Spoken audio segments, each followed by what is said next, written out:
श्रीकृष्णपरब्रह्मणे नमः। श्रीमद्भगवद्गीता अथ 12. भक्तियोगः। अर्जुन उवाच एवं सततयुक्ता ये भक्तास्त्वां पर्युपासते ये चाप्यक्षरमव्यक्तं तेषां के योगवित्तमाः।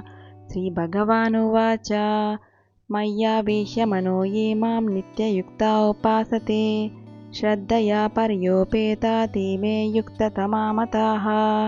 ये त्वक्षरमनिर्देश्यम् अव्यक्तं पर्युपासते सर्वत्र गमचिन्त्यं च कूटस्थमचलं ध्रुवं संनियम्येन्द्रियग्रामं सर्वत्र समबुद्धयः ते प्राप्नुवन्ति मामेव सर्वभूतहिते रताः।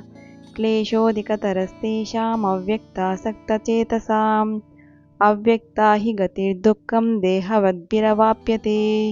ये तु सर्वाणि कर्माणि मयि सन्न्यस्य मत्पराः अनन्येनैव योगेन मां ध्यायन्त उपासते तेषामहं समुद्धर्ता मृत्युसंसारसागरात् भवामि न चरात् पार्थ मय्यावेशितचेतसाम्।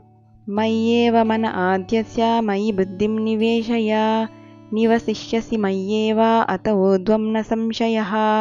अथ चित्तं समादातुं न शक्नोषि मयि स्थिरम् अभ्यासयोगेन ततो मामि चाप्तुं धनञ्जय। अभ्यासेऽप्यसमर्थोऽसि मत्कर्म परमो भव मदर्थमपि कर्माणि कुर्वन् सिद्धिमवाप्स्यसि। अथैतदप्यशक्तोऽसि कर्तुं मद्योगमाश्रितः सर्वकर्मफलत्यागं ततः कुरु यतात्मवान्। श्रेयो हि ज्ञानमभ्यासात् ज्ञानात् ध्यानं विशिष्यते ध्यानात् कर्मफलत्यागः त्यागात् शान्तिरनन्तरम्। अद्वेष्टा सर्वभूतानां मैत्रः करुण एव च निर्ममो निरहङ्कारः समदुःखः सुखक्षमी सन्तुष्टः सततं योगी यतात्मा दृढनिश्चयः। मय्यर्पितमनो बुद्धिः यो मद्भक्तः स मे प्रियः। यस्मान्नो द्विजते लोको लोकान्नो द्विजते च यः हर्षामर्षभयोद्वेगैः मुक्तो यः स च मे प्रियः। अनपेक्षः स्तुतिर्दक्षः उदासीनो गतव्यतः सर्वारम्भपरित्यागी यो मद्भक्तः स मे प्रियः।